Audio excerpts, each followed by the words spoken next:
पप्पा मी 10वी पास झालो. अरे वा, इथं आनंदाची गोष्ट आहे. आता एक काम कर तू, हे शाळा पाणी सोड ना, आता आपल्या धंद्यावर राग. का पप्पा धंदा?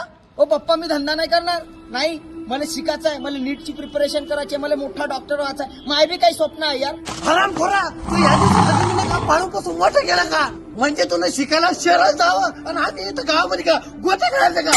अरे पण पप्पा, तुम्हाला कोणी म्हटलं का मी शिक्षणासाठी दुसऱ्या शहरात चाललो म्हणून? मग हे जे नीट यासारख्या क्लासेससाठी ना पोरं पुणे नागपूर यासारख्या सिटीमध्ये जातात, तू मला शिकवून आला का? अरे नाही यार पप्पा, आता आपल्या वर्धेमध्येच एक अकॅडमी आहे, जीत अकॅडमी, जिथे JEE, नीट, IIT या सगळ्या गोष्टीची एकदम सोप्या पद्धतीने प्रिपरेशन केल्या जाते. आणि एवढंच नाही तर जीत अकॅडमी मध्ये फिजिक्स, केमिस्ट्री, मॅथ, बायोलॉजी प्रत्येक विषयासाठी 2-2 स्पेशालिस्ट टीचर आहेत. अरे पण तू शिक्षण का ऐकतोय दिमाग तेज? अरे पप्पा, जीत अकॅडमी मध्ये CCTV सर्व्हिलन्स असलेले ऍडव्हान्स क्लासरूम्स आहे, जिथे शिकण्यासाठी मला खूप सोपं जाईल.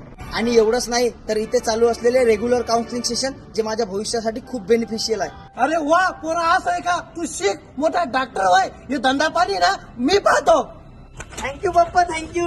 अरे ते सगळं ठीक आहे, तू बाय चांगलं तर शिक. वा